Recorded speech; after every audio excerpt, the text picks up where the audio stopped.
Frankenstein, Dracula, and even the Mummy. So like I said, I'm going to watch Cannibal Holocaust. Now, I put off watching this because it doesn't seem like my kind of horror movie. It sounds kind of grotesque. It sounds very grotesque. I know that they kill a turtle, for real. I am not going to watch that part. I am going to cover my eyes or skip over it. I'm not going to watch a turtle die. I'll watch fake people die, but I'm not going to watch a turtle die. And I am watching this because I've been afraid to watch it for a number of reasons, for its quality and for its content as well. So what's, a month of horror movies without scaring yourself? Ugh, I should have just watched the next Halloween Town movie. Alright, let's start with the good. Really good soundtrack, very good music. Interesting way to tell a found footage narrative. I mean, there definitely was a story there, and there was a message. But the message was lost in the blatant animal cruelty. There's much more than just the turtle scene that I knew about. There was some stuff that I really did not enjoy seeing and tried to skip through. And apparently the director's come out and said he regrets having that in the film, and it was unnecessary, so I gotta give him credit for that. But I feel like the same could be said of so many other things in the movie. I mean, I've talked in other videos about there being fun exploitation and then just gross exploitation, and most of this movie was just gross exploitation. I mean, especially in the sexuality. I mean,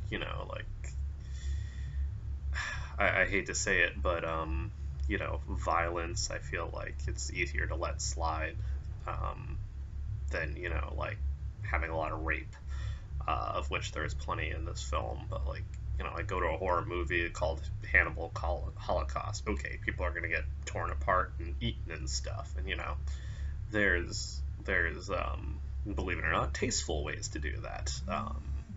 But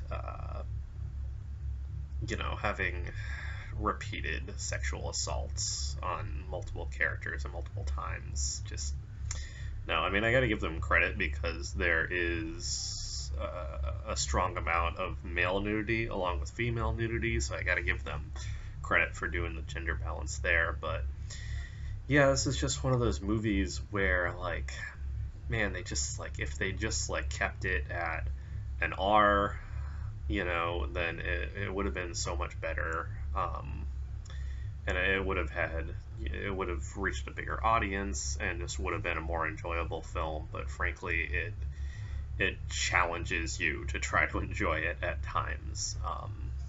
There's a good framework there, there's some good ideas, some pretty good filmmaking, but yeah, that's the problem with some of these, independent filmmakers, is you get this originality and this independent spirit that, brings you into this whole new world, but sometimes that spirit takes you off the rails too much and off of your comfort zone into, just this gross place. And, this is a 70s horror film, and I've mentioned before that the 60s, is when cheap horror started to just feel icky.